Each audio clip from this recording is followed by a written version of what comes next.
के स्ट्रक्चर को बनाना शुरू किया था, तो उस प्रोकैरियोटिक सेल में हमने कौन कौन से पार्ट्स लेबल किए थे? सबसे आउटर मोस्ट पार्ट कौन सा था राजवी? ग्लाइकोकैलिक्स।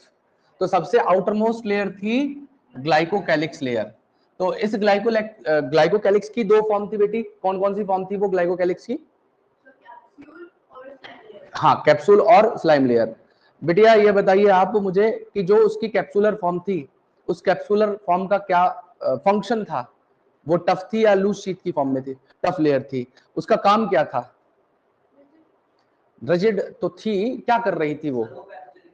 उसको पैथोजेनिक कैरेक्टर दे रही थी, साथ में उसे गमी और स्टिकी कैरेक्टर देने का काम कर रही थी। और दूसरी फॉर्म कौन सी थी बेटा राजवी उसकी?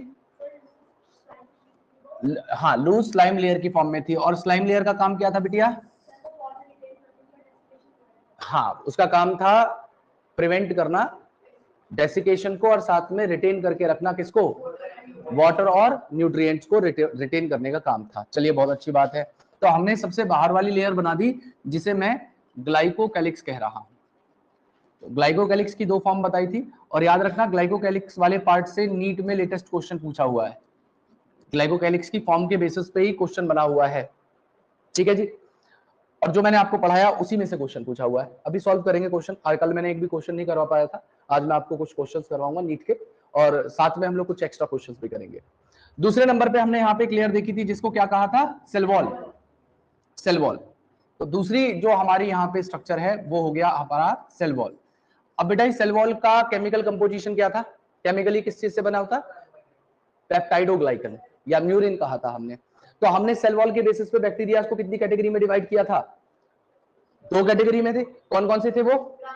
ग्राम पॉजिटिव और ग्राम नेगेटिव बैक्टीरिया कह दिया था। चलिए, बहुत अच्छी बात है। तो ग्राम पॉजिटिव बैक्टीरिया कौन थे? एकांत थिक वॉल थी। क्या क्या थिकनेस थी उनकी? कितने नैनोमीटर थिकनेस हुआ करती थी? 20 to 80 नैनोमीटर। और जो दूसरे वाले बैक्टीरिया थे उन्हें क्या कहा था हमने? Gram negative bacteria. उनकी जो थिकनेस थी सेल वॉल की वो 8 to 12 नैनोमीटर की थी। चलिए, बहुत अच्छी बात है। उसके अलावा इनमें से ज्यादा पैथोजेनिक कौन से थे? ग्राम पॉजिटिव या ग्राम नेगेटिव? ग्राम नेगेटिव ज्यादा। आउटर मेम्ब्रेन किसके पास मिल रही थी? ग्राम पॉजिटिव या ग्राम नेगेटिव? ग्राम नेगेटिव के पास में हमारे को क्या मिल रहा था? आउटर वॉल या आउटर मेम्ब्रेन देखने के लिए मिल रही थी। तो ग्राम पॉजिटिव के पास में वो आउटर मेम्ब्रेन नहीं हुआ करती थी, है ना। चलिए, बहुत अच्छी बात है। तो इस ग्राम पॉजिटिव और ग्राम नेगेटिव को कैटेगराइज करने का जो मेथड है वो किसने दिया था बेटे? कौन थे? ग्राम क्रिश्चियन ग्राम। और वहां पे किस स्टेन को इस्तेमाल किया गया था? किसको? Crystal violet. Crystal violet. चलिए, बहुत अच्छी बात है। चलिए, बेहतर है आपको चीजें पता है। तो ग्लाइकोकैलिक्स हो गया, सेल वॉल हो गया। सेल वॉल के बाद तीसरे नंबर पे जो हमारी लेयर आएगी उसे हम लोग क्या कहेंगे? Plasma membrane. बेटा क्या कहेंगे? Plasma membrane. Plasma membrane. तो यहां पे जो प्लाज्मा मेम्ब्रेन थी ये कुछ एक्सटेंशंस बना रही थी। यहां से हमें शुरू करना है कहानी को, है ना। तो प्लाज्मा मेम्ब्रेन के कुछ एक्सटेंशंस थे जिन्हें हम लोग नाम दे रहे थे क्या? मीजोसोम। ठीक है, तो यहां से हमें कहानी चालू करनी है आज की क्लास की। ये दो पार्ट तो हम लोगों ने कल पढ़ लिए हैं, तो ध्यान से समझते रहिएगा। मैं शुरू कर रहा हूं यहां पे प्लाज्मा मेम्ब्रेन को। बेटा मैं प्लाज्मा मेम्ब्रेन से शुरू कर रहा हूं। तो यहाँ पे प्लाज्मा मेम्ब्रेन का जो केमिकल नेचर है वो वही होगा जो यूकैरियोटिक सेल के अंदर होता है। मतलब प्रोकैरियोटिक और यूकैरियोटिक सेल दोनों में ही प्लाज्मा मेम्ब्रेन लिपिड बाइलेयर की बनी होती है। वहां पे फॉस्फोलिपिड की बाइलेयर होती है। फॉस्फोलिपिड की बाइलेयर क्या करती है, कैसे बनी होती है, ये बात जब हम यूकैरियोटिक सेल की प्लाज्मा मेम्ब्रेन सबसे पहला टॉपिक है पढ़ेंगे उस दौरान जानेंगे। तो ये जो प्लाज्मा मेम्ब्रेन थी बेटा ये सिमिलर होती है यूकैरियोटिक सेल की प्लाज्मा मेम्ब्रेन से। सबसे पहला पॉइंट आपको ये याद रखना पड़ेगा। It is similar to eukaryotic cell. It is similar to eukaryotic cell plasma membrane. Eukaryotic cell के प्लाज्मा मेम्ब्रेन से ये सिमिलर होगा। दूसरा बेटा ये किससे बना होगा? तो ये फॉस्फोलिपिड की बाइलेयर से बना होता है। ठीक है, फॉस्फोलिपिड की बाइलेयर यहां पे मौजूद होगी, प्लाज्मा मेम्ब्रेन को बनाएगी। और कुछ ग्राम पॉजिटिव बैक्टीरियाज में ध्यान देना मेरी बात को। ग्राम पॉजिटिव बैक्टीरिया में इस प्लाज्मा मेम्ब्रेन के एक्सटेंशंस मौजूद होते हैं।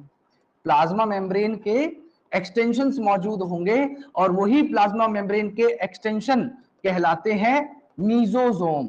क्या कहलाते हैं? मीजोसोम।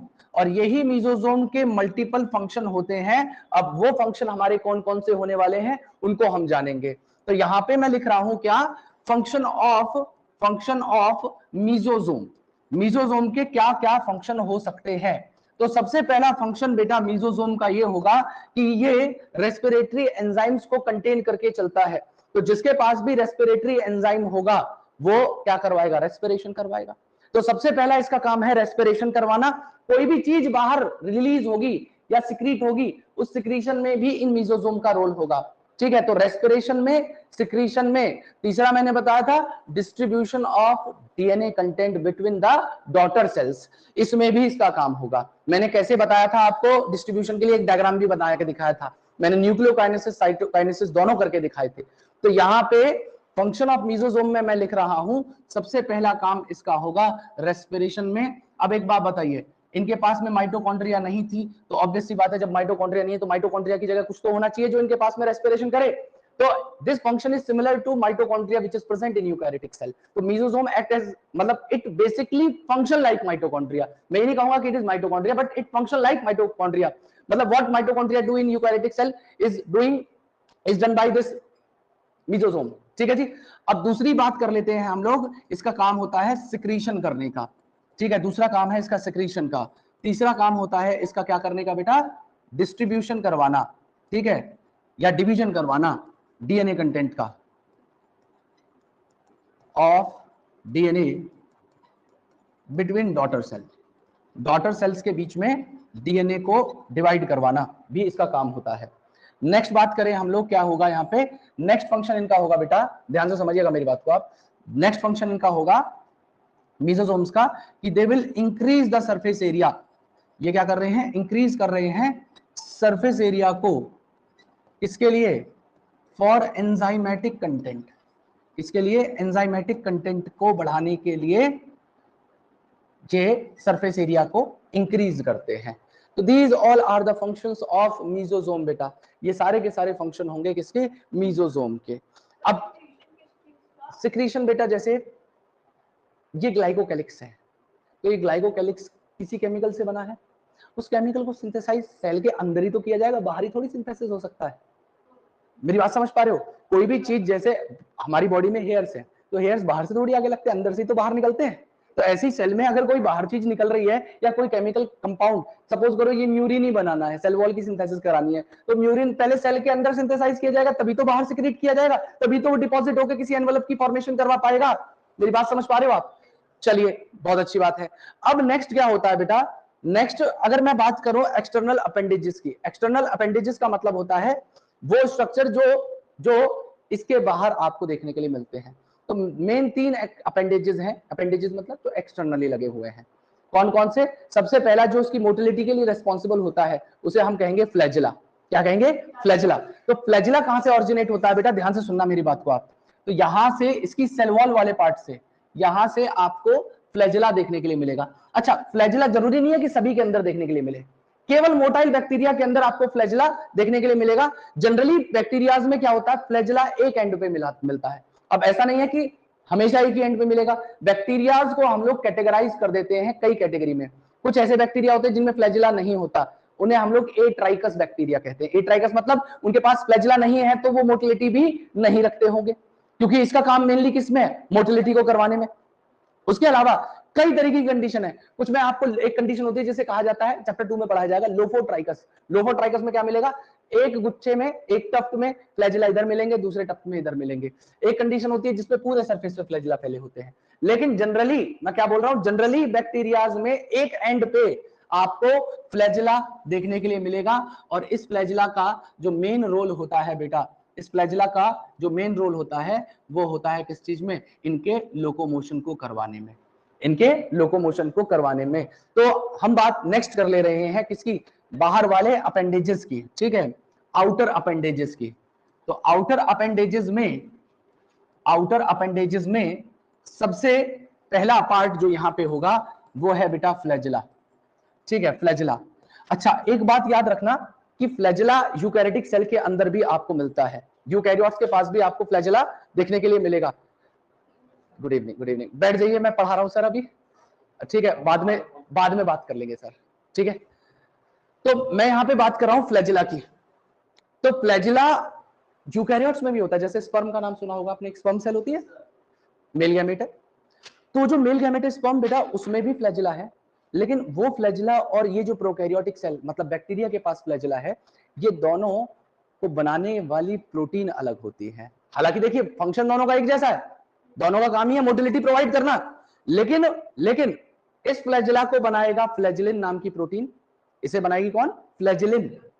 और जो यूकैरियोटिक सेल है उसके अंदर जो फ्लैजिला लगा होगा वो ट्यूबुलिन नाम की प्रोटीन का बना होता है, ट्यूब्यूलिन प्रोटीन का नाम है।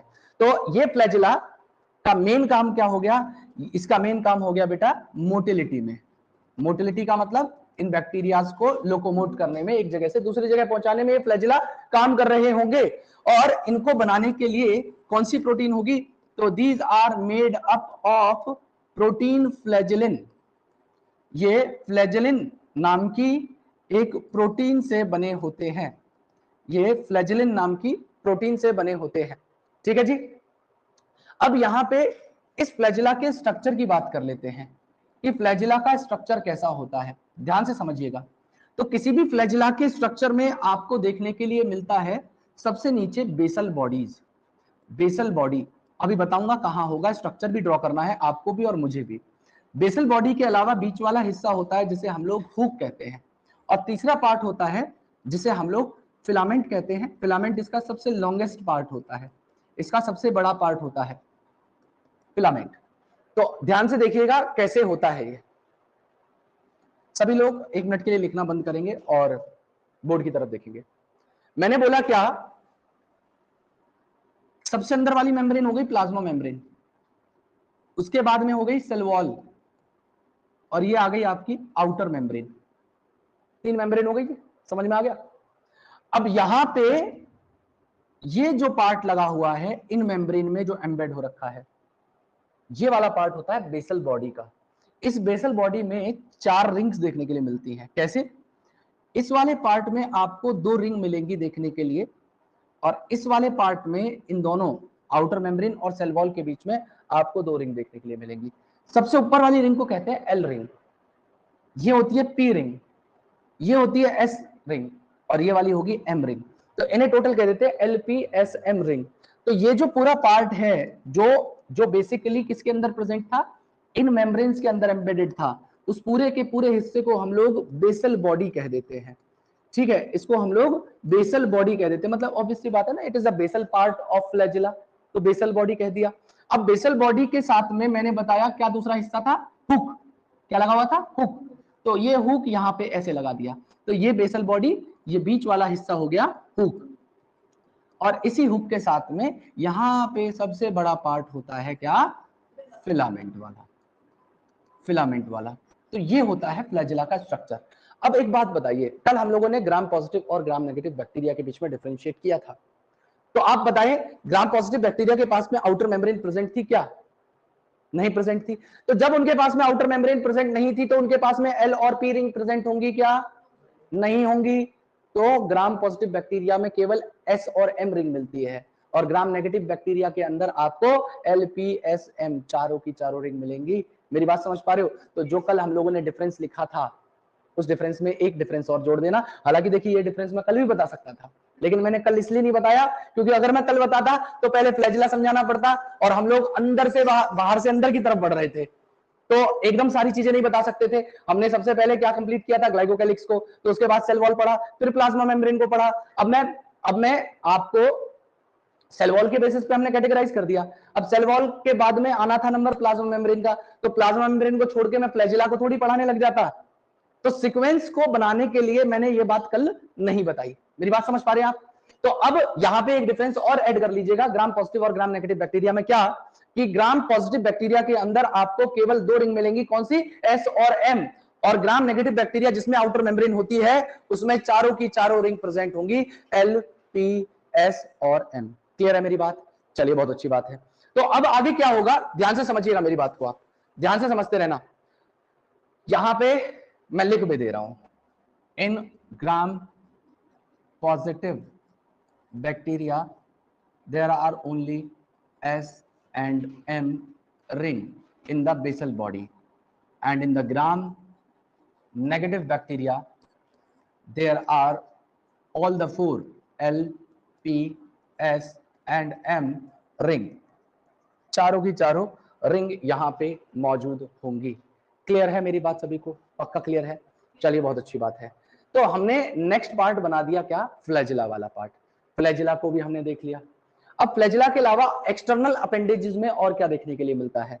तो आपको पूरे के पूरे सरफेस पे ध्यान से सुनते रहना मेरी बात को, पूरे के पूरे सरफेस पे आपको इस तरीके के स्ट्रक्चर मिलेंगे जो आपकी एनसीईआरटी कहती है कि these are sprouting out. Sprouting out का मतलब जो बाहर से निकल रहे हो, तो these are sprouting out bristle like structures, ये आपकी बुक इसके लिए टर्म देती है।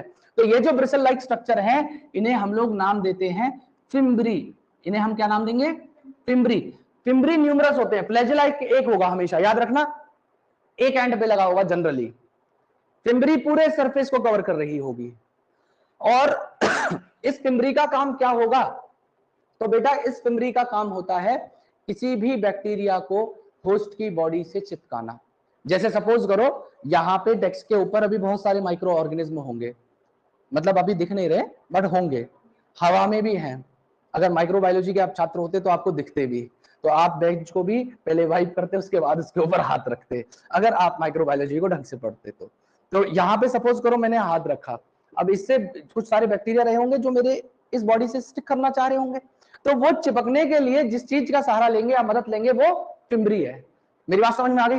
तो फिम्ब्री का काम क्या है? एक तो अटैचमेंट को करवा देना होस्ट की बॉडी से या होस्ट के टिश्यूज से, और दूसरा काम है जैसे पानी के अंदर जो रॉक्स होते हैं, आपने देखा होगा स्ट्रीम्स होती है जहां पे कोई सी शोर है तो वहां पे पत्थर पड़े हुए हैं, उन पत्थर के ऊपर उसको बैक्टीरिया को स्टिक करना है, तो वो भी अटैचमेंट में ये फिम्ब्री उसकी मदद करेंगी। तो यहाँ पे मैं फिम्ब्री का फंक्शन यहीं पे लिख दे रहा हूँ, क्या करने का काम करता है ये फिम्ब्री, तो मैं लिख दे रहा हूँ कि these are bristle like structure, bristle like structure,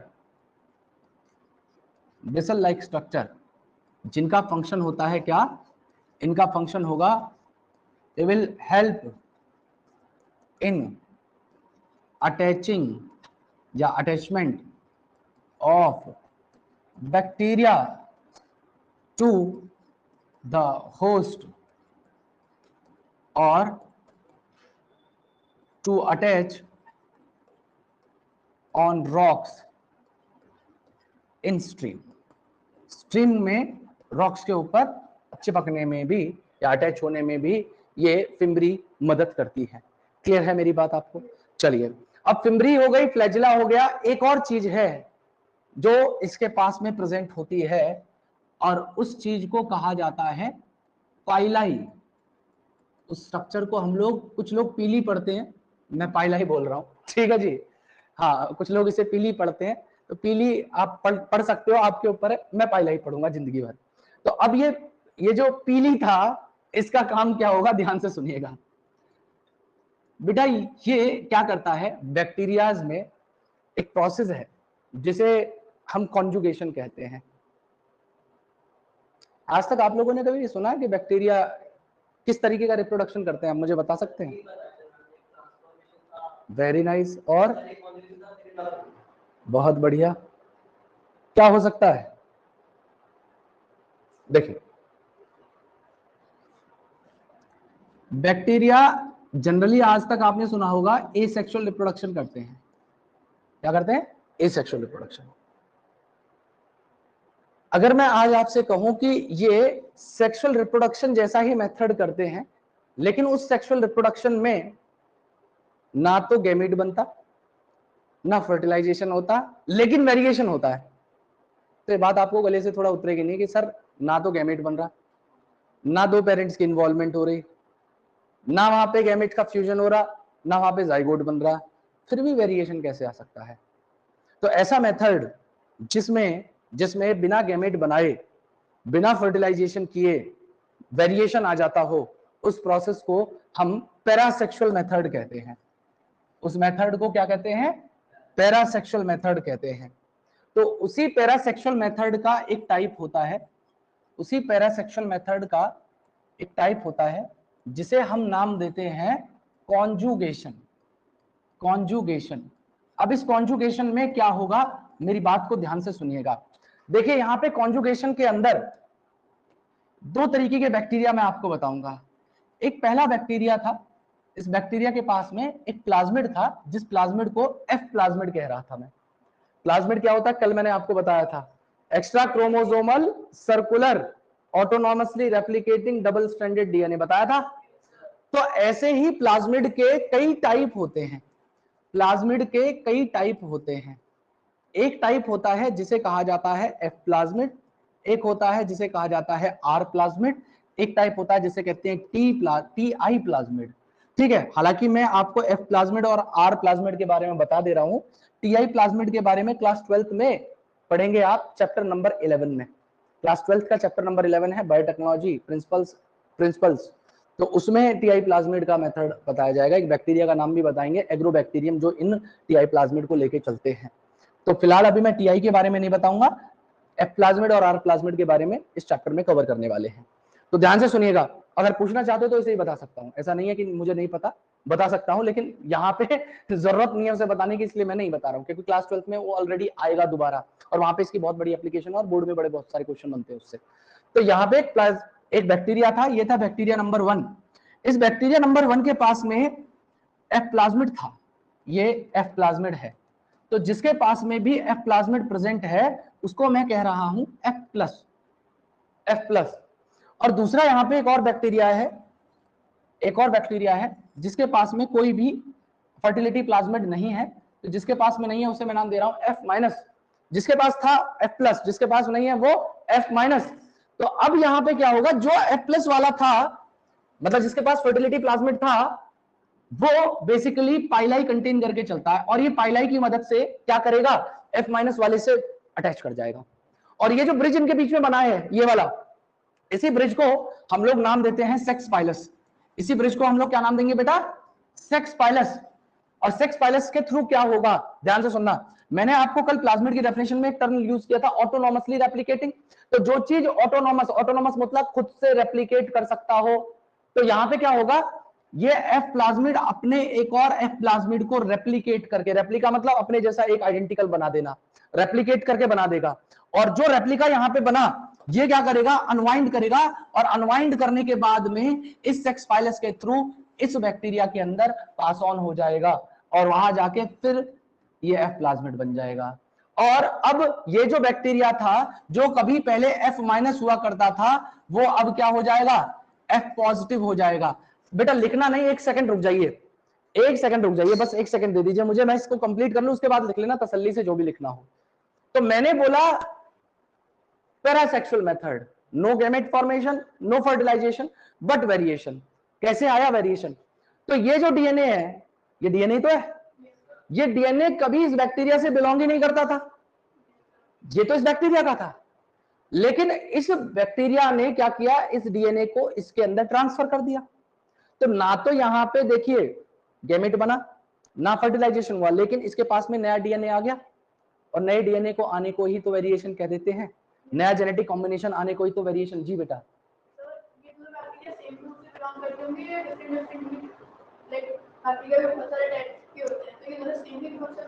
मतलब आप कहना चाहती हो कि दोनों बैक्टीरिया सेम स्पीशीज के हैं, सेम स्पीशीज के हैं? नहीं, ऐसा मैटर नहीं कर सकता, कोई भी दो बैक्टीरिया कॉन्जुगेशन कर सकते हैं, ऐसा नहीं है कि दो अलग अलग सेम स्पीशीज के बैक्टीरिया होंगे तो ही उनके बीच में कॉन्जुगेशन होगा। अभी बताऊंगा, बैक्टीरिया बहुत तिलिस्मी पावर रखते हैं जो आपके पास नहीं है, बता रहा हूं कौन सी वाली तिलिस्मी पावर है वो।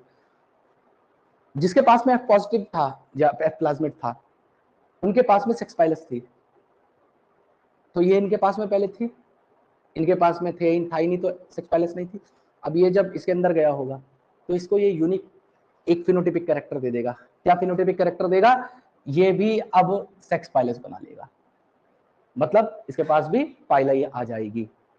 जिसके पास था उसके पास पहले थी पाइलाई, और ये पाइलाई क्या कर रही थी, सेक्स पाइलस बना रही थी। और बाद में जब ये एफ पॉजिटिव हो गया तो इसके पास भी पाइलाई ओरिजिनेट कर गई। क्लियर हो रही है मेरी बात आपको?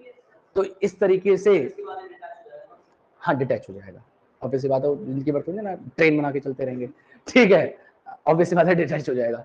एक तो मेथड ये हो गया कॉन्जुगेशन का। दूसरा एक मेथड होता है बैक्टीरिया के अंदर ही कॉन्जुगेशन के अलावा, उसे हम कहते हैं ट्रांसफॉर्मेशन। ट्रांसफॉर्मेशन में क्या होता है, ये एक मीडियम ले लीजिए, मीडियम मतलब एक्वस मीडियम, और इस एक्वस मीडियम में क्या करें आप, ये कुछ डीएनए के फ्रेगमेंट्स हैं और यहां पे कुछ बैक्टीरिया मौजूद है, ये रहे। अब ये डीएनए थे पड़े हुए, इस बैक्टीरिया से बिलोंग नहीं करते थे। ये बैक्टीरिया क्या करे, इस डीएनए को अपटेक कर ले, ये डीएनए को अपटेक कर ले फ्रॉम द मीडियम। इसी चीज को कहते हैं हम लोग ट्रांसफॉर्मेशन करना। When the bacteria uptake DNA from any medium, this process is known as transformation. अब कहोगे कि इससे डीएनए लेने से इसको फायदा क्या है, मतलब क्यों कर रहा है ऐसा कुछ, तो मेरी बात को ध्यान से समझिएगा। देखिए बेटा, डीएनए के बारे में आज तक आपने ज्यादा बहुत डीपली जाना नहीं है और अभी जान भी नहीं पाओगे। अगर मैं बोलने की भी कोशिश करूंगा तो आप हो सकता है थोड़ी देर के लिए परेशान हो जाओ। देखिए डीएनए की फुल फॉर्म आप जानते हो क्या है, डीऑक्सीराइबो न्यूक्लिक एसिड। अब ये डीएनए करता क्या है ये जान लीजिए, क्यों है डीएनए हमारे अंदर। कोई बताना चाहेगा डीएनए का काम क्या है हमारे अंदर? जेनेटिक मटेरियल पास करने के लिए। तो डीएनए क्या उसका पैकर एंड मूवर का काम कर रहा है, पास करवा रहा है। डीएनए के अंदर जीन्स होती है। अगर मैं कहूं कि जीन्स ही खुद डीएनए है तो क्या क्या कहोगे आप? देखो एक्चुअल में क्या है, देखो तुम्हारी गलती नहीं है, हमारा सिस्टम ही ये सिखाता है हमें और किताबें ही ये सिखाती हैं, हमने रट लिया, चीजों को जाना नहीं। आज मैं आपको ये बता देता था कि इसमें क्या होता है। सबसे पहले ध्यान से सुनिएगा, आपकी बॉडी में जो भी फंक्शन हो रहा है, चाहे रेस्पिरेशन हो रहा हो, आपका जो एक्सटर्नल कैरेक्टर भी है ना, फीचर जो आपके फिजिकल कैरेक्टरिस्टिक हैं, आपने देखा होगा आप अपने मम्मी पापा से मिलते जुलते हो, शक्ल मिल जाती है मम्मी पापा से, तो ऐसा क्या है कि भाई उनकी शक्ल और हमारी शक्ल एक जैसी हो जा रही है? मतलब अगर हमारे बाप दादा लंबे हैं तो हम भी बड़े हो जा रहे हैं, ऐसा क्या है उसमें? तो एक्चुअल में हमारी हर एक चीज को ये डीएनए कंट्रोल करने का काम करता है। आपके जो हेयर्स है ना, हेयर्स केराटिन नाम की एक प्रोटीन के बने हुए हैं, नेल्स आपकी केराटिन नाम की प्रोटीन के बने हुए हैं। आपका जो स्किन पिगमेंटेशन है वो मेलानिन की वजह से है, जिसमें ज्यादा हो गया वो काला हो जाता है, जिसमें कम हो गया वो गोरा हो गया, यही तो है। तो अमाउंट किसी भी प्रोटीन, और ये सारे के सारे हार्मोन, कोई भी चीज हो गई, वो सब प्रोटीनेशियस नेचर की। आप जो खाना खाते हो उसको डाइजेस्ट करने के लिए हर एक एंजाइम जो चाहिए वो सब प्रोटीन नेचर का है। They all are proteinaceous in nature.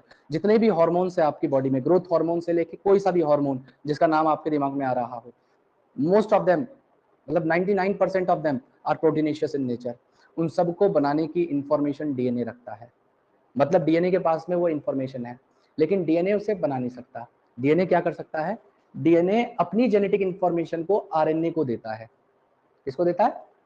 RNA को देता है। तो डीएनए के पास सारी इंफॉर्मेशन थी, उसने वो डायरेक्टली प्रोटीन नहीं बना सकता था, वो डायरेक्टली प्रोटीन की सिंथेसिस नहीं कर सकता था। तो वो क्या करता है, वो पहले आरएनए बनाता है, फिर आरएनए के ऊपर राइबोसोम बाइंड करते हैं और राइबोसोम बाइंड करके प्रोटीन की सिंथेसिस करवाते हैं। मेरी बात आप समझ पा रहे हैं? अब कहोगे कि प्रोटीन कैसे बन रही है, प्रोटीन एक्चुअल में क्या है? तो एक अमीनो एसिड के सीक्वेंस को ही हम प्रोटीन कह देते हैं। अब कहोगे कि ये अमीनो एसिड कहां से आए, तो आप कहते हो हम लोग we are eating protein rich diet. तो जो प्रोटीन रिच डाइट आप खाते हो, वो प्रोटीन रिच डाइट का क्या होता है? डाइजेशन होता है। आपने कभी 10वीं कक्षा में एग्जाम्पल पढ़े होंगे, प्रोटीएजेस नाम के कुछ एंजाइम होते हैं। ट्रिप्सिन नाम सुना है कभी? ट्रिप्सिन का नाम सुना है? पेप्सिन का नाम सुना है? ये सब प्रोटीन को ही तो डाइजेस्ट करते हैं। तो प्रोटीन को डाइजेस्ट करके क्या करवा रहे हैं? वो अमीनो एसिड ही तो बना रहे हैं। वो एंजाइम का काम क्या है? ये जो बहुत बड़ी सी चेन है अमीनो एसिड की, इनके बीच में जो लगे हुए बॉन्ड हैं, इन्हीं बॉन्ड्स को तो तोड़ने का काम वो एंजाइम कर रहे हैं आपके। ये बॉन्ड टूट गए, ये सब फ्री फॉर्म में आ गई, इसको विलाई ने एब्जॉर्ब करा दिया, सेल्स तक पहुंचाया, सेल्स के अंदर अमीनो एसिड पहुंचे, बस उन अमीनो एसिड को एक सीक्वेंस में लगाना है। उस सीक्वेंस में लगाने की इंफॉर्मेशन इसके पास है। हमारी बॉडी कुछ नहीं बनाती, हमारी बॉडी तो बस रीअरेंजमेंट कर रही है, बाहर से ले रही है और चीजों को सीक्वेंस में लगा के। और याद रखना, वही 20 अमीनो एसिड है जिससे आपकी बॉडी की सारी प्रोटीन बनी हुई है। 20 अमीनो एसिड है, कोई ज्यादा नहीं है, वही 20 अमीनो एसिड रीशफल हो रहे हैं बस, और प्रोटीन का सीक्वेंस बदल रहा है, और आपकी बॉडी की हर एक चीज को डीएनए कंट्रोल कर रहा है। आपने सुना होगा जेनेटिक डिसऑर्डर का नाम सुना है आपने? सुना है आपने? कुछ लोग देखे होंगे, कुछ लोग देखे होंगे। चलो मैं बहुत बेसिक सा एग्जांपल दे रहा हूँ यार, मैं ज्यादा कॉम्प्लिकेशन में, हार्डकोर मॉलिक्यूलर बायोलॉजी में या डीएनए में नहीं घुस रहा, ना जेनेटिक्स में घुस रहा, अभी घुसूंगा जब टॉपिक आएगा। ठीक है, अभी तो हम लोग बहुत बेसिक सी बॉटनी की बात कर रहे हैं, सेल में सेल बायोलॉजी पढ़ रहे हैं। आपने कुछ लोग देखे जो बिल्कुल व्हाइट हो जाते हैं, जिनके बाल, आईब्रो सब कुछ व्हाइट होती है, एक्सट्रीम ऐसी ऐसी आंखें खोल के रखते हैं, और छोटी धूप में वो कम निकलते हैं वो लोग, देखे? उन्हें क्या कहते हैं? एल्बिनो। क्या कहते हैं? एल्बिनोज। बीमारी को कहते हैं एल्बिनिज्म। जानते हो क्या होता है? बस कुछ नहीं है, आपकी बॉडी में जो टोटल डीएनए है, अब ध्यान रखना एक बात का, और आपकी हर एक सेल में 46 क्रोमोसोम है, और आपकी बॉडी में ट्रिलियंस ऑफ सेल है। आप लोग कहते हो, आपसे पूछा जाए ह्यूमन में कितने क्रोमोसोम, तो बोल देते हो झट से छूटते 46, 23 पेयर। हर एक सेल में है इतने, पूरी बॉडी में नहीं, और आपकी बॉडी में ट्रिलियंस ऑफ सेल हैं, और हर एक सेल के न्यूक्लियस में 2.2 मीटर का डीएनए है। सेल कितने साइज की है? सेल का साइज बताओ मुझे जल्दी। यूकैरियोटिक सेल ज्यादा ज्यादा कितनी होगी? 10 माइक्रोमीटर, इतनी तो हो सकती है। बड़ी सेल है ये सेल हो गई, न्यूक्लियस तो ऑब्वियस सी बात है नैनोमीटर्स में आ जाएगा। उस नैनोमीटर के साइज में 2.2 मीटर का डीएनए फिट कर रखा है। This is nature. ठीक है, इसके लिए भी स्पेशल पैकेजिंग होती है। कल मैंने प्रोटीन का नाम बताया था, न्यूक्लियोइड, जब पढ़ा रहा था, पढ़ा अभी तक बताया न्यूक्लियोइड के बारे में? डिटेल नहीं बताया? नहीं बताया, आज बताऊंगा, चिंता मत करो। तो डीएनए की पैकेजिंग को करवाने के लिए कुछ प्रोटीन्स होती हैं। हमारे अंदर हिस्टोन है यूकैरियोटिक सेल में, प्रोकैरियोट्स के पास हिस्टोन नहीं होती, उनके पास पॉलीअमीन होती है। ठीक है, फिलहाल अब आ जाते हैं डीएनए के ऊपर वापस। तो डीएनए 2.2 मीटर का, फॉर एग्जांपल ये 2.2 मीटर का पूरा डीएनए, डबल स्ट्रैंडेड डीएनए है, 2.2 मीटर है जी, होगा नहीं, कंसीडर कर लो। इस 2.2 मीटर के डीएनए पे, और एक और बात याद रखना, हमारा केवल 2% डीएनए है जो फंक्शनल है, बाकी सब बेकार है। मतलब जो कोड करता है, हाँ पूरी बॉडी का नहीं, हर सेल के अंदर जो डीएनए है उसका 2% डीएनए ही कोडिंग है, rest 98% DNA is non coding, कुछ नहीं कर रहा, जंक है। सोचो अगर वो भी फंक्शनल हो जाए तो हम सुपर ह्यूमन ना हो जाए। मेरी बात समझ पा रहे हो? अभी आपने बहुत सारी फिक्शनल मूवीज देखते हो साइंस से रिलेटेड, तो उसने देखा होगा म्यूटेशन करवा देते हैं, राक्षस बन जाता है, फिर वो धरती नष्ट कर देता है। देखी होंगी यार, लैबों में कुछ कर रहे होते हैं, वो कुछ नहीं करते, वो कुछ नहीं है, वो जीन थेरेपी कहलाती है। आपको भी इंटेलिजेंट बनाया जा सकता है, अब नहीं, आप अपने बच्चों को बना सकते हैं। कैसे? आपके अंदर जो होना था वो हो गया लेकिन हाँ, आप अगली जनरेशन में कर सकते हो, इंडिया में नहीं, विदेशों में कर सकते हो। कैसे कर सकते हो? आपको आई कलर भी, जैसे विदेशों में ऑप्शन होता है कि अगर अपने बच्चों की आई कलर ब्लू रखना है तो ब्लू भी करवा सकते हो आप। कैसे करवा सकते हो? कुछ नहीं है, आई कलर कोडिंग जीन है, बाहर से इंट्रोड्यूस करवा दो जब उसका बच्चा जाइगोट वाली स्टेज पे रहा होगा। तो हर एक सेल में, क्योंकि जाइगोट एक सेल का है, वो डिवाइड करेगा, हर एक सेल में वो जीन जाएगी। मेरी बात समझ पा रहे हो? ऐसी जेनेटिक डिसऑर्डर को भी सही किया जा सकता है। मतलब कहने का ये है कि वो एल्बिनो के ऊपर बात आई थी, तो हाँ, अगर पहले पता चल गया तो कर सकते हैं। देखो पहले पता ही चल जाता है। एक और टेक्निक होती है, कभी 12th में पढ़ाऊंगा, पेडिग्री एनालिसिस। उसमें फैमिली ट्री बनाते हैं हम लोग, उसमें यहां तक पता कर सकते हैं कि किस बाप दादे से बीमारी चालू हुई थी, मतलब वो भी पता चल सकता है। और महिलाओं में भी पता चल सकता है कि ये फीमेल, कुछ फीमेल ऐसी होती हैं जो कैरियर होती है, मतलब उनमें वो बीमारी एक्सप्रेस नहीं होती है, लेकिन उनके अंदर वो म्यूटेटेड जीन प्रेजेंट है, एक कॉपी। तो कभी कभी क्या होता है, अपने बच्चों के अंदर इनहेरिट करवा देती है, उन फीमेल्स को कैरियर कहा जाता है। अगर कभी पढ़ेंगे, आगे पढ़ेंगे। फिलहाल मैं क्या बता रहा था, इस टोटल डीएनए के ऊपर हमारी बॉडी में 25 से 30 हजार जीन्स हैं। हर जीन एक काम कर रही है, सबका अपना अपना फंक्शन बटा हुआ है। तो सपोज करो, एक सेकंड देना बस मुझे।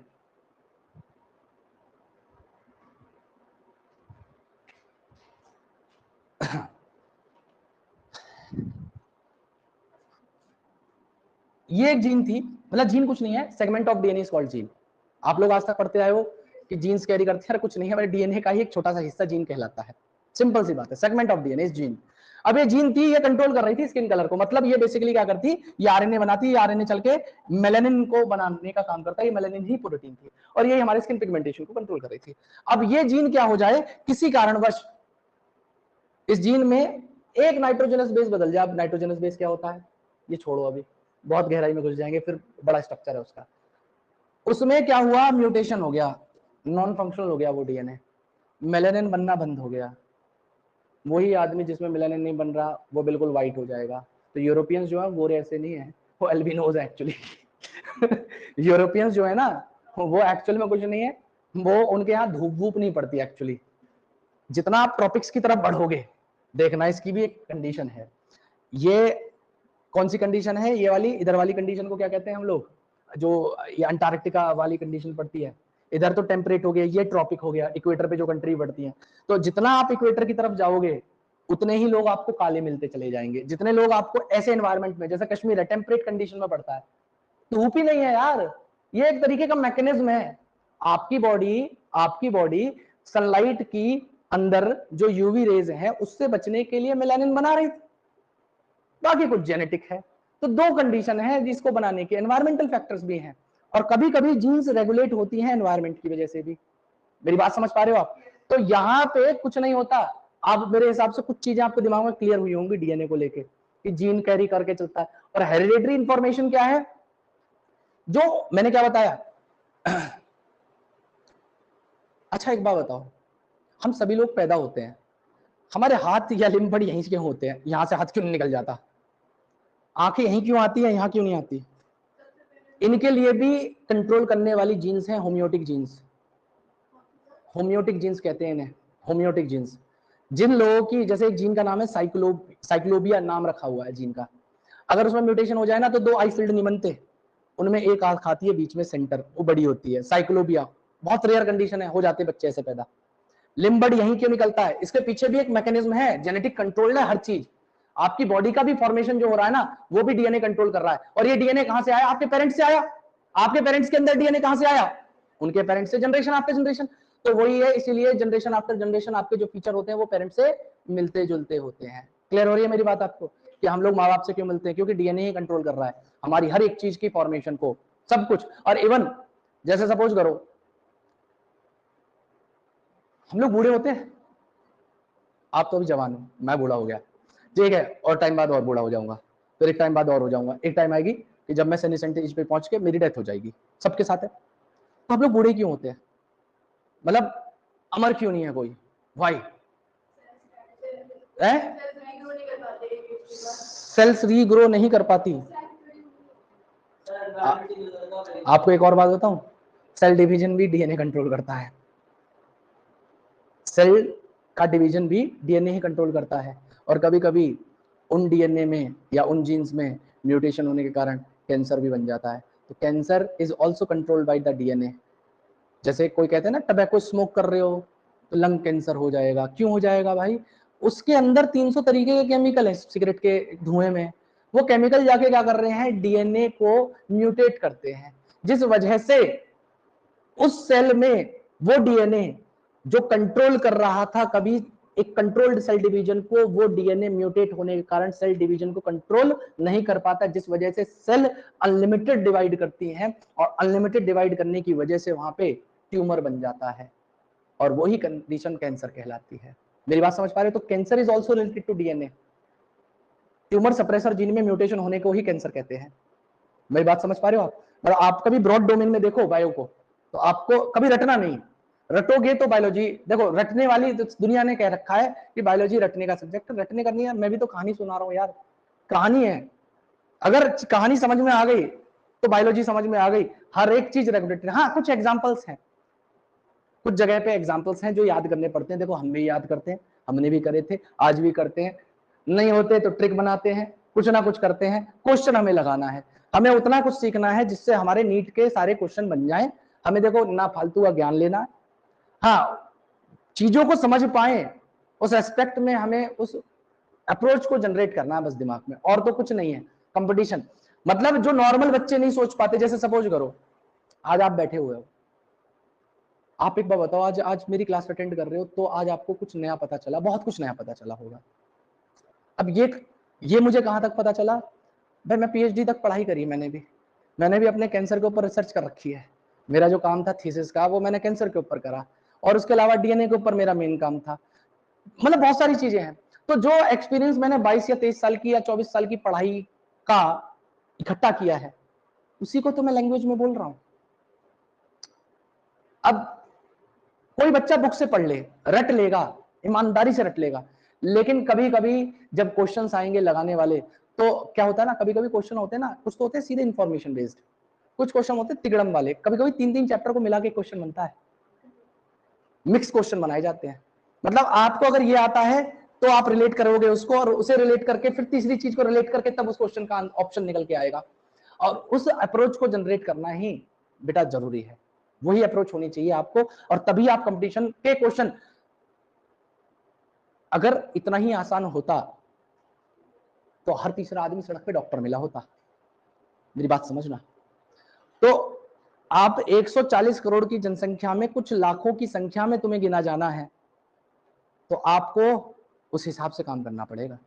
मतलब लाखों में पहुंचने के लिए, तो लाख मतलब करोड़ों में, सोचो कितनी % कम प्रोबेबिलिटी आ रही है। अगर सिलेक्शन रेट की बात करूं, आपकी प्रोबेबिलिटी कितनी बनती होगी? मेरे हिसाब से 0.015% प्रोबेबिलिटी है आपके डॉक्टर बनने की, सरकारी। मेरी बात समझ पा रहे हो?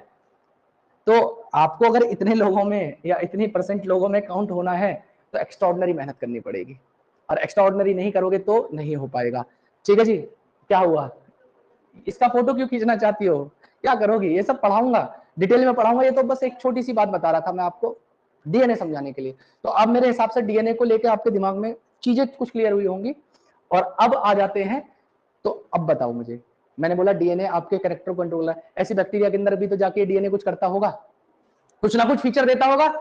तो सपोज करो ये बैक्टीरिया के पास में ये प्लाज्मा मेम्ब्रेन है, ये सेल वॉल है, ये प्लाज्मा मेम्ब्रेन है, ये सेल वॉल है, इसके पास आउटर मेम्ब्रेन नहीं है। आउटर मेम्ब्रेन को बनाने के लिए म्यूकोपॉलीसेकेराइड चाहिए, और ये जो डीएनए है, ये डीएनए है, सपोज करो एक और बैक्टीरिया था जिसके पास तीनों मेम्ब्रेन थी, तो इसका डीएनए यहां पे ये था, तो ये डीएनए बेसिकली इसको कंट्रोल कर रहा था, इसके बनने को।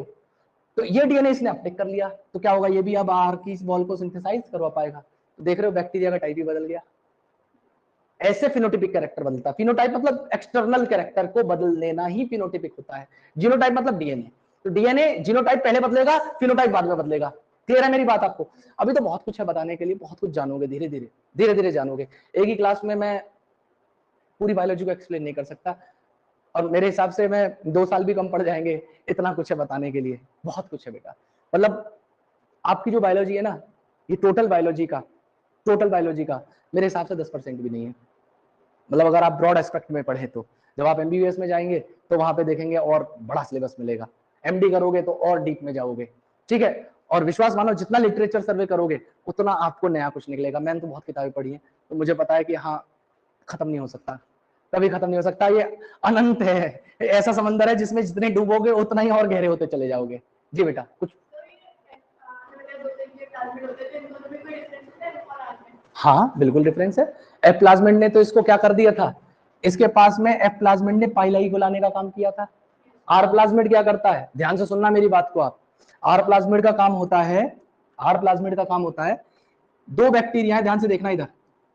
एक बैक्टीरिया ये रहा जिसके पास में आर प्लाज्मिड था, दूसरा बैक्टीरिया जिसके पास में आर प्लाज्मिड है ही नहीं।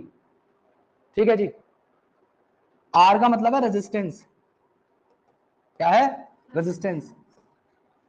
अब सपोज करो यूक्रेन और रशिया में युद्ध चल रहा है। अब रशिया का दिमाग घूमा, बहुत दिन हो गए, मुझे ले रहे हैं लोग, वो कह रहे हैं मैं तो मर ही रहा हूँ, सबको लेकर मरूंगा। और उसने जितने उसके पास न्यूक्लियर वेपन थे उसने सारे कंट्रीज में ब्लास्ट कर दिए।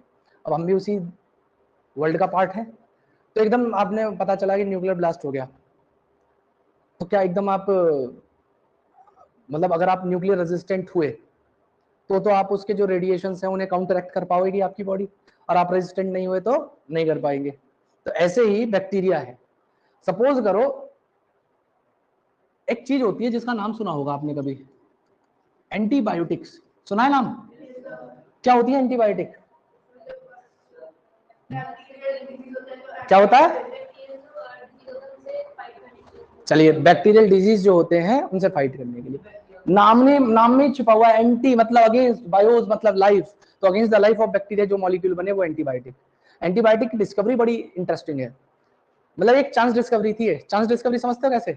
बना रहे थे गाजर का हलवा, बन गई मिठाई मतलब समझ रहे हो, करा कुछ और जा रहा था, बन कुछ और गया। तो एलेक्जेंडर फ्लेमिंग थे, क्या नाम था उनका? फ्लेमिंग।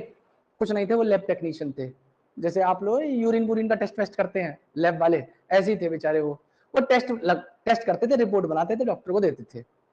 एक दिन पता नहीं क्या उनको हुआ, मतलब जनरली वो अपनी जो पेट्री डिश थी जिनमें वो कल्चरिंग करते थे बैक्टीरिया की, उनको वो वॉश करके जाते थे। एक दिन पता नहीं उनको कुछ इमरजेंसी आई, बोला कि यार आज नहीं, सैटरडे का दिन था, बोला बाद में करूंगा मंडे को आके। तो सैटरडे और संडे वो पेट्री डिशेस जिसमें बैक्टीरियल ग्रोथ हो रखी थी वो ऐसी रही, वॉश नहीं करी, अनवॉश्ड प्लेट थी वो। तो उन्होंने अगले दिन जब आए तो पेट्री डिश में क्या पाया, उन्होंने ये पाया, पेट्री डिश को मैं ऊपर से बना रहा हूँ, ऐसे गोल बोरोसिल की ग्लास की होती है पेट्री डिश देखने में, तो वहां पे बैक्टीरियल कॉलोनीज ऐसे ग्रो हुई हैं, ऐसे बैक्टीरियल कॉलोनीज ग्रो हो रखी हैं। लेकिन वहां पे कुछ फंगस मोल्ड भी ग्रो कर रखी थी, कुछ फंगल मोल्ड भी ग्रो कर रखी थी। तो इन्होंने क्या पाया कि फंगल मोल्ड के एक एरिया तक उन बैक्टीरिया की ग्रोथ नहीं हो पा रही है, मतलब ये ग्रीन कलर वाले बैक्टीरिया है, ये वाले फंगल मोल्ड है। तो इन्होंने पाया कि ये जहां फंगस है वहां पे बैक्टीरिया ग्रो नहीं कर रहे। तो ऐसा क्यों है कि बैक्टीरिया यहाँ पे क्यों नहीं ग्रो कर पा रहे, यहाँ पे क्यों नहीं ग्रो कर पा रहे, दूर दूर क्यों भाग रहे हैं इससे फंगस मोल्ड से? तो इन्होंने डिस्कवर किया कि ये फंगस कुछ ऐसे मॉलिक्यूल्स को रिलीज कर रहा है जो इस बैक्टीरिया की ग्रोथ को खत्म कर रहे हैं। तो वहीं से डिस्कवरी हो गई पहली एंटीबायोटिक जो थी पेनिसिलिन। ये फंगस जो मोल्ड आइडेंटिफाई करी वो थी पेनिसिलियम नोटेटम, ठीक है। फिर एक दो साइंटिस्ट और आए, उनका नाम था एक का नाम था चेन, एक का नाम था फ्लोरे। इन दोनों ने फिर इंडस्ट्रियल स्केल पे एंटीबायोटिक को बनाना शुरू करा और तीनों को ही कंबाइंड नोबल मिला था। किसको किसको? फ्लेमिंग को, चेन को और फ्लोरे को, तीनों को कंबाइंड नोबल मिला था। और 1940 में जब वर्ल्ड वॉर थी उस टाइम पे एंटीबायोटिक बूम थी। लेकिन आज की डेट में आपने देखा होगा एंटीबायोटिक का इतना इस्तेमाल नहीं है। क्यों नहीं है जानते हो रीजन?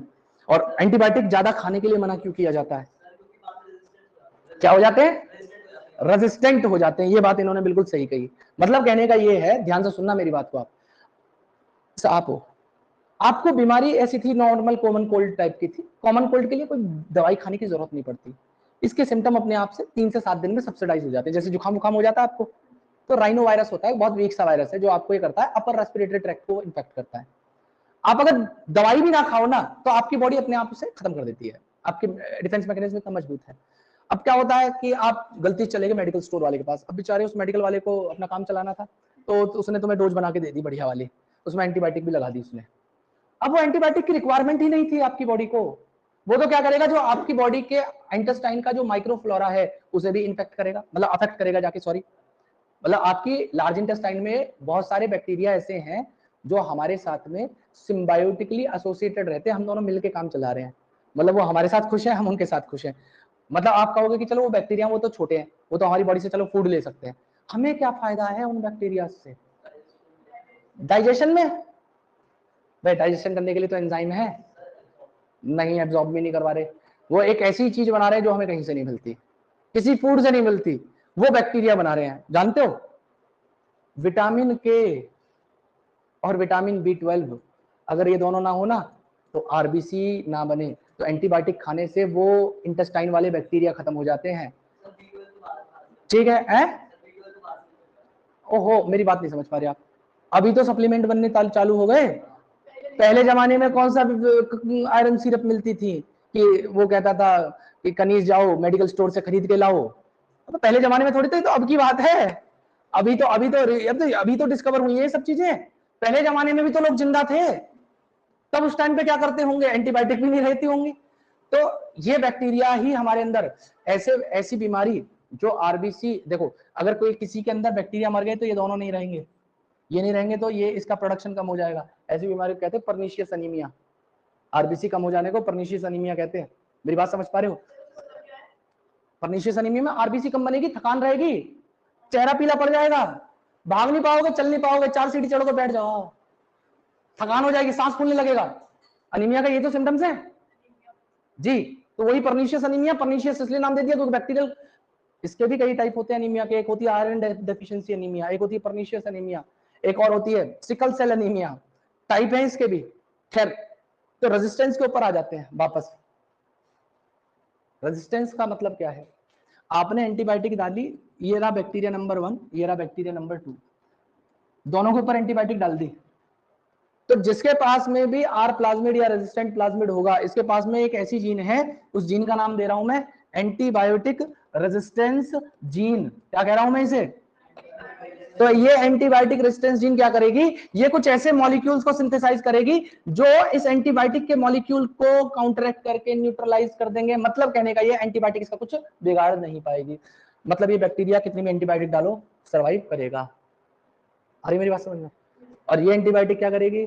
ये एंटीबायोटिक इस बैक्टीरिया को आराम से रेस्ट इन पीस, ठीक है, ओम शांति, हो गई खत्म।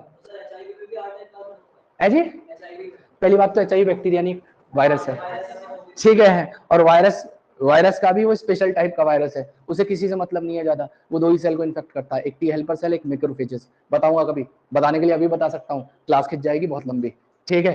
पूछने का तो तुम पूछे चले जाओ, मैं बताए चले जाऊंगा, ठीक है। बेटा बायोलॉजी पे इतनी कमांड है मेरी कि मैं सोता हुआ भी बायो पढ़ा सकता हूँ, मैं बता रहा हूँ। मतलब अगर मैं सो भी रहा हूँ ना, तुम जगा के पूछोगे तो रिफ्लेक्सेस, इतने घंटे पढ़ा चुका हूं मैं इस चीज को, इतनी बार पढ़ा चुका हूं मैं कि कंठस्थ हो गई हैं चीजें बुरी तरीके से। और दूसरी बात, अभी जब क्वेश्चन लगाएंगे तो क्वेश्चन देखना, आप कोई से साल का क्वेश्चन उठा लाना, कोई से साल का, जिसपे उंगली धर दी वही होएगा, ठीक है। मतलब प्रैक्टिस है, practice makes a man perfect, that's it, ठीक है। अब ध्यान से सुनना मेरी बात को आप। यहां पे मैंने 2 प्रोसेस बता दिए, एक बता दिया था कौन सा वाला, कॉन्जुगेशन। कॉन्जुगेशन किसकी वजह से हो रहा था? पाइलाई की वजह से हो रहा था। फिर एफ प्लाज्मिड बता दिया, आर प्लाज्मिड का फंक्शन समझ में आ गया, रेजिस्टेंट प्लाज्मिड। तो आपका प्लाज्मिड के फंक्शन में यही फंक्शन आपकी एनसीईआरटी बोलती है, इस साल आपको यही पढ़ना था। मतलब इट, आपकी बुक क्या कहती है? It give unique phenotypic character to the bacteria, bracket में लिखा होगा रेजिस्टेंट टू द एंटीबायोटिक्स, ठीक है। ये आपकी किताबें कहती हैं क्या कि ये जो प्लाज्मिड होते हैं, ये प्लाज्मिड किसी भी बैक्टीरिया को यूनिक फिनोटिपिक कैरेक्टरिस्टिक देते हैं, जैसे कि एंटीबायोटिक रेजिस्टेंस। ये आपकी किताब कहती है। आकाश का मॉड्यूल पढ़ोगे उसमें भी यही लिखा होगा, कोई एक्स्ट्रा किताब पढ़ोगे उसमें भी लिखा होगा, मेरा मॉड्यूल पढ़ोगे उसमें भी लिखा होगा। मैंने अभी तक आपको अपना मॉड्यूल दिखाया नहीं है, आज क्वेश्चन सॉल्व करेंगे खैर उससे, ठीक है। पहले वाले बैच वालों को तो सबको कराए थे मैंने, आपकी क्लास में नहीं कराए, ठीक है। अब ध्यान से सुनना, पहली क्लास में तो इसलिए नहीं कराए, कल वाला दिन तो मेरे लिए शौक का ही निकला, कल वाला दिन तो मेरे लिए शॉकिंग था। रीजन जानते हो किस लिए शॉकिंग था? नहीं जानते? अब इतनी कम स्ट्रेंथ थी, मतलब ऐसा हुआ नहीं है। मतलब आई वाज एक्सपेक्टिंग कि यार 12th में 80 प्लस आ रहे हैं, तो एटलीस्ट उसके हाफ तो 11th में आ रहे होंगे। मेरी बात समझ पा रहे हो? और कल देखा बैच में, हो मैं पहले बैच का तो देखो मैं गम सह गया था कि पहले बैच में जनरली मेरे बच्चे कम होते हैं, वो कम भी तुमसे ज्यादा थे पहले बैच में कम भी तुमसे ज्यादा थे, और बैच नंबर 2 जिसमें मैं एक्सपेक्ट करके बैठा था कि हाँ ठीक है, मतलब ज्यादा बड़ी स्ट्रेंथ नहीं रहेगी तो ठीक ठाक रहेगी। अब कल मैंने जब देखा तो मुझे वास्तव बताओ, रात को 2 मिनट के लिए मैं रात तक शौक में जिया हूँ। मैंने दूसरा वाला बैच भी शौक में पढ़ाया कि, और शाम को सबसे पहला फोन मैंने मित्तल सर को किया, मैं ये क्या हो रहा है, दूसरा फोन सतीश सर को किया, मैं ये क्या हो रहा है। तो दोनों कह रहे कोई बात नहीं, अभी तो एडमिशन ही नहीं हुए हैं, ठीक है। तो मैं बोला हाँ तसल्ली दे लो मुझे, तसल्ली दे लो। अब ध्यान से सुनो, हाँ मैंने पहला मैं बड़ा डिस्टर्ब हो गया, नहीं मैं बड़ा डिस्टर्ब हो गया, लिटरली डिस्टर्ब हो गया। मतलब कभी ऐसा हुआ नहीं यार, पिछले साल ये वाला बैच ठोक के भरता था, मतलब चलता था। मतलब मैं ये नहीं कह रहा हूँ कि मुझे बच्चे ज्यादा पढ़ाने हैं, अब यार रेस्पेक्टेबल, मतलब मेरी नॉलेज को तो इज्जत दो मतलब मेरी बात समझो, मैं ये नहीं कह रहा हूँ कि मैं बहुत बड़ी स्ट्रेंथ पढ़ा रहा हूँ, मुझे घमंड हो गया कि मैं जब ऊंचा पढ़ा रहा हूँ तो ऊंचा ही पढ़ाता रहूंगा। मतलब एक होता ना आदमी एक सर्टेन लेवल, जैसा आप हो, आप 97-98% स्कोर करने लग जाओ और आपके 60% आ जाए एकदम, तो आपको नींद आएगी। ऐसे ही मेरे साथ हुआ। मैं क्या एक्सपेक्ट करके बैठा था कि जब 12th में 80 प्लस स्ट्रेंथ अब आ रही है, तो 11th में एटलीस्ट आधी आ जाए, 40 तो आएंगे। 8, 6, 14 बच्चों से शुरुआत कर रहा हूं भाई मैं, पहला वीक। मतलब मेरे लिए बिल्कुल ऐसा था कि जहर खा के मर जाओ यार, पढ़ाना बेकार है मतलब 7 साल हो गए। और मैं सीरियस बताऊं, पिछले 3 साल से तो मैं गाजियाबाद की सबसे बड़ी स्ट्रेंथ पढ़ा रहा हूँ। तो एक होता ना आदमी को एक दिमाग का सेटअप हो जाता है कि नहीं, I am teaching the maximum strength of Ghaziabad in biology. Biology में मेरे से चौथाई में भी नहीं है, अभी भी नहीं है, अभी भी नहीं है। 100-150 तो मैं हमेशा नॉर्मली पढ़ा रहा होता हूँ, लेकिन 11th में ऐसा शौक हुआ ना मेरे साथ, भाई साहब मेरे लिए मतलब डाइजेस्टिव, मेरा चेहरा, मैं रात तक, मैं लिटरली बता रहा हूँ, मैं घर पहुंचा हूं तो मेरे से घर वालों ने पूछा क्या हुआ, तू पिट के आया कहीं? मैंने पिट के नहीं आया, बैच में 6 बच्चे आए हैं यार। तो मेरे पिताजी कहते हैं मेरे से कि कोई बात नहीं बेटा, मतलब सब लोग मुझे तसल्ली दे रहे हैं कि कोई दिक्कत नहीं है। अरे मैं कोई दिक्कत क्या नहीं है, मतलब ऐसे कैसे हो सकता है, लेकिन कोई बात नहीं। ये मेरे वर्ड्स हैं आपके साथ। आप 6 हो ना आज, सेशन एंड होने के टाइम पे यही 60 होंगे। मैं आज जवान दे रहा हूं आपको, मैं कॉन्फिडेंट हूं। और आपने देखा होगा जिस एनर्जी से मैं पढ़ा रहा हूं आप 6 को, मुझे कितनी बटोरनी पड़ रही है मुझे पता है, ठीक है।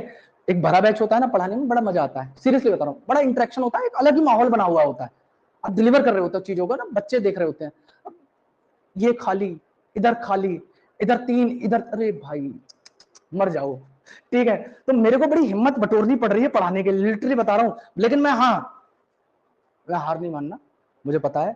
और मैं देखो इस बात को फिर कॉन्फिडेंस में कह रहा हूँ, 8-6 हैं तो हो सकता है 60 भी होंगे इसी बैच के अंदर, ठीक है। मैंने यही बात कही थी पिछले साल, उससे ज्यादा हुआ था, ठीक है। लेकिन हाँ, बच्चे पता नहीं क्यों हल्के में ले रहे हैं इतना बायो को, मुझे समझ में नहीं आ रहा, मुझे समझ में नहीं आ रहा। और फिर अब जब 2-3 महीने बाद जब मेरे सिलेबस बढ़ जाएगा ना, उसके बाद आके मेरा खून पियेंगे, पुराना कैसे होगा, क्यों तुम्हारे पिताजी ने मेरी रजिस्ट्री करा ली है, मुझे खरीद लिया है, शाम को तुम्हें रेगुलर वाला पढ़ाऊं और सुबह को तुम्हें जो है पुराना पढ़ाऊं। हाँ, फिर बैकअप क्लासेस चलवानी है इनको यार।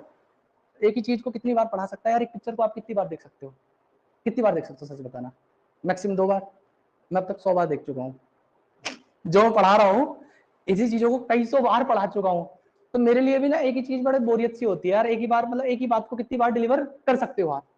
खैर, पाइलाई का फंक्शन इधर लिख लेना, यहां पे लिख देना। आप क्या लिख देंगे आप कि इसका फंक्शन होता है, क्या करना बेटा, ये हेल्प करता है, it will help in parasexual method, parasexual method like conjugation,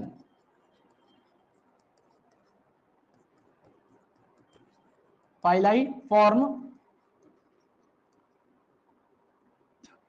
sex pilus. Pili क्या करती है, सेक्स पाइलस की फॉर्मेशन करवा देती है। क्लियर है मेरी बात आपको, पक्का क्लियर है? चलिए, अब ये हो गए, ये हो गए, ये हो गए, सारी चीजें हो गई, बहुत अच्छी बात है। अब अगली बात ध्यान से सुनिएगा, 2 छोटी छोटी चीजें हैं, 2 नहीं 3। सबसे पहला, इनके अंदर राइबोसोम कैसे मिलेंगे भैया, कौन से एस के, कौन से एस होंगे, मोनिल, मोनिल, मोनिल नाम है तुम्हारा, मोनल, ठीक है, मोनल क्या होंगे, कौन से टाइप के होंगे, 70s टाइप के राइबोसोम होंगे, 70s टाइप के राइबोसोम हो जाएंगे। कभी कभी बैक्टीरिया में 70s टाइप के राइबोसोम्स क्या कर सकते हैं, एक स्ट्रक्चर की फॉर्मेशन कराते हैं जिसे हम लोग कहते हैं पॉलीजोम या पॉलीराइबोसोम, या पॉलीराइबोसोम। ये पॉलीजोम या पॉलीराइबोसोम क्या होता है, ध्यान से सुनना मेरी बात आप। ये एक सिंगल एमआरएनए है, एमआरएनए मतलब मैसेंजर आरएनए। ये मैसेंजर आरएनए वही आरएनए जो डीएनए बना के भेज रहा था, जो प्रोटीन सिंथेसिस करवाएगा। इस सिंगल एमआरएनए के ऊपर बहुत सारे राइबोसोम्स ऐसे करके जुड़ जाएं 70s टाइप के। तो इसी स्ट्रक्चर को, जिसमें एक सिंगल एमआरएनए और इसके ऊपर बहुत सारे मल्टीपल राइबोसोम बाइंड किए हुए हों, इसी स्ट्रक्चर को हम लोग कह देते हैं पॉलीजोम या पॉलीराइबोसोम। और इसका काम क्या होगा, फंक्शन क्या होगा, प्रोटीन सिंथेसिस करवाना। क्या करवाना, प्रोटीन को सिंथेसाइज करवा देना, ही इसका काम होता है। मेरी बात आपको समझ में आ गई, क्लियर? अब नेक्स्ट इसके अंदर और क्या मौजूद होगा बेटा, इसके अंदर होंगे प्लाज्मिड। क्या होंगे, प्लाज्मिड। तो लगा दो जी ये प्लाज्मिड, ठीक है। ये, अरे कहां बनाऊं यार, जगह ही नहीं बाकी रही, इधर देखो, यहां लिख दे रहा हूं मैं, प्लाज्मिड, प्लाज्मिड। अब प्लाज्मिड के बारे में क्या लिख देते हैं, इधर लिख देते हैं, ये रहा प्लाज्मिड। तो प्लाज्मिड का काम है क्या करना, प्लाज्मिड का काम है इट, अच्छा पहले तो डेफिनेशन लिख लीजिए, it is extra chromosomal. Extra chromosomal क्यों कह रहे हैं, मेन क्रोमोसोम के अलावा है ये। मेन क्रोमोसोम इसका क्या होता है, अरे इसका मेन क्रोमोसोम क्या है, न्यूक्लियोइड। क्या है इसका मेन क्रोमोसोम, न्यूक्लियोइड। तो न्यूक्लियोइड इसका मेन डीएनए है, इस मेन डीएनए के अलावा है ये एक्स्ट्रा डीएनए, इसलिए कह रहे हैं एक्स्ट्रा क्रोमोसोमल। क्लियर है मेरी बात आपको? पक्का? चलिए बहुत अच्छी बात है। तो यहां पे ये एक्स्ट्रा क्रोमोसोमल देखने में कैसा था? सर्कुलर, ठीक है। और क्या था? ऑटोनॉमसली रेप्लिकेटिंग, ऑटोनॉमस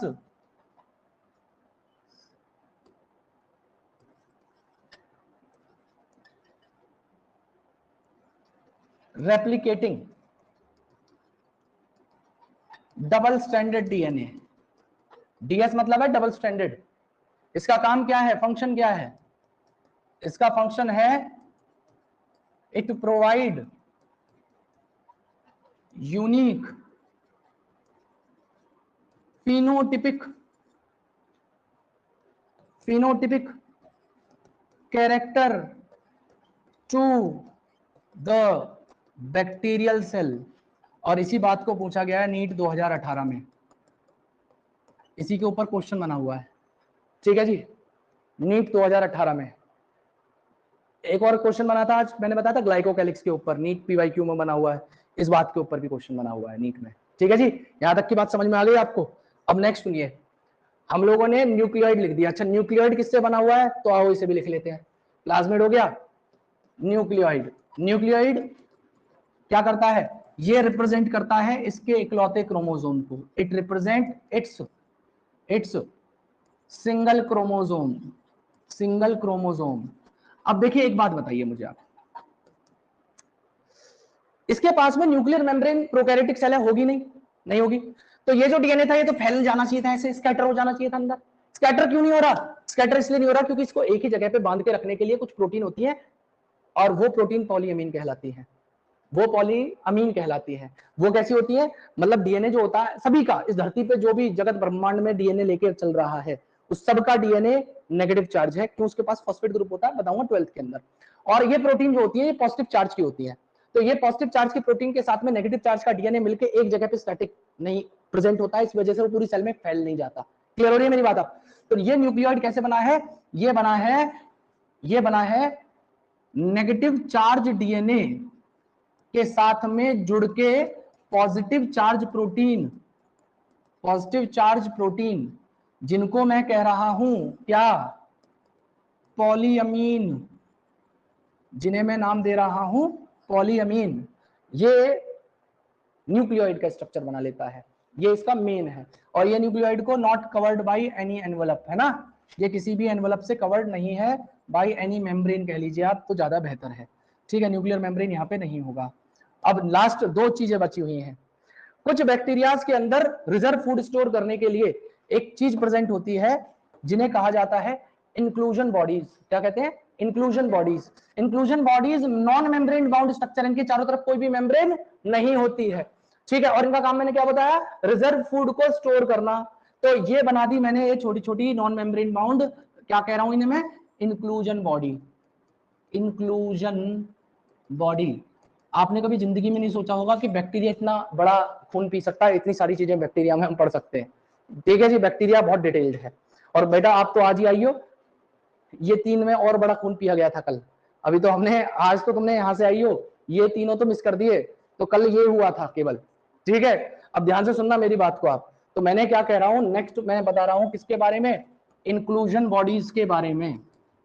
और इंक्लूजन बॉडीज का काम क्या होता है? ये रिजर्व फूड स्टोरेज करने का काम करते हैं।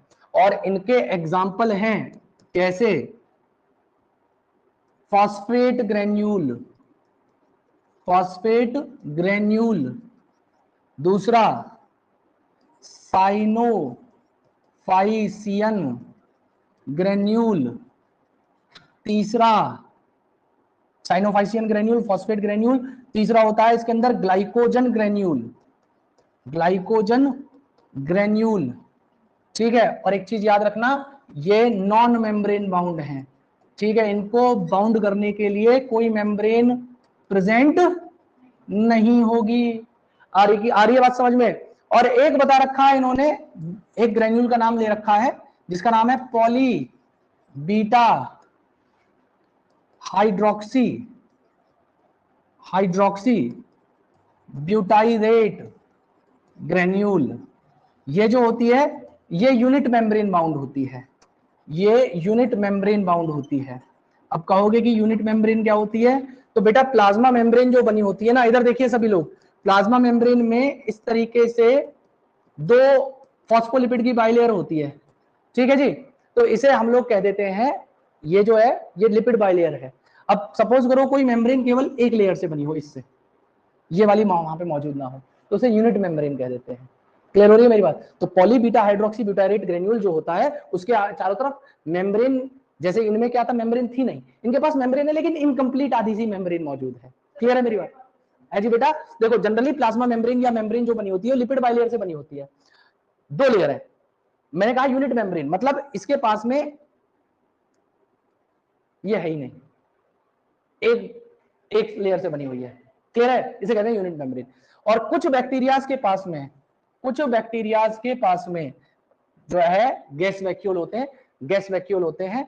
किसके पास में गैस वैक्यूल होंगे, तो ध्यान से सुनना, गैस वैक्यूल्स प्रेजेंट होंगे आपके फोटोसिंथेटिक बैक्टीरिया में। अब वो फोटोसिंथेटिक बैक्टीरिया कौन कौन से हैं, एक तो इन्होंने नाम दे रखा है ब्लू ग्रीन एल्गी, नहीं ब्लू ग्रीन या पर्पल या green photosynthetic bacteria, synthetic bacteria. इन सब के पास में आपको गैस वैक्यूल्स देखने के लिए मिलते हैं। दैट्स इट, प्रोकैरियोटिक सेल हो गई कंप्लीट। अब आओ क्वेश्चन लगा लेते हैं हम लोग।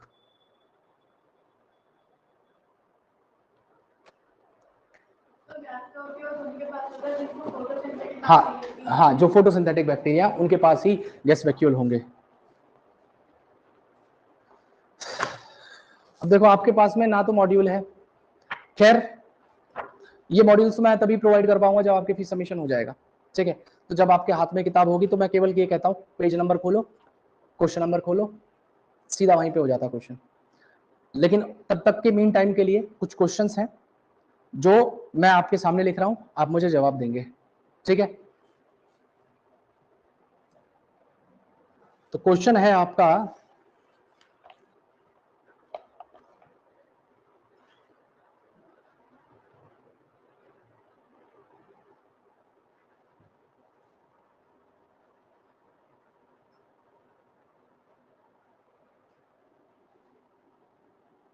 आपको इनकरेक्ट स्टेटमेंट बताना है इंक्लूजन बॉडीज से रिलेटेड।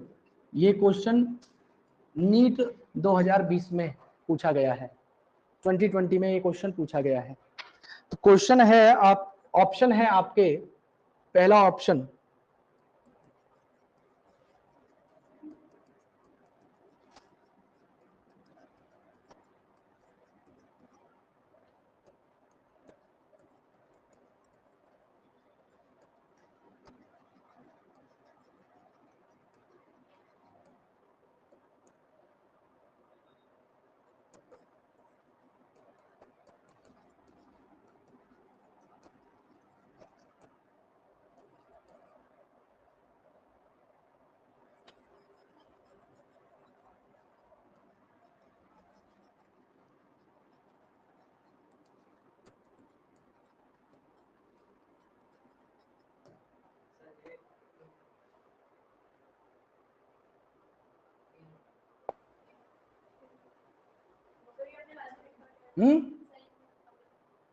क्या कंफ्यूजन है?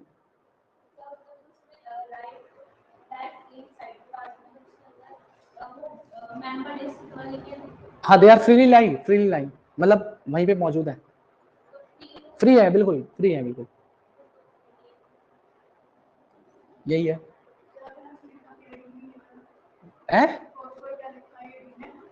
Represent reserve food material in cytoplasm. अच्छा क्वेश्चन भी कर लिया, आप ऑप्शन भी पूछ रहे। अच्छा नेक्स्ट क्वेश्चन,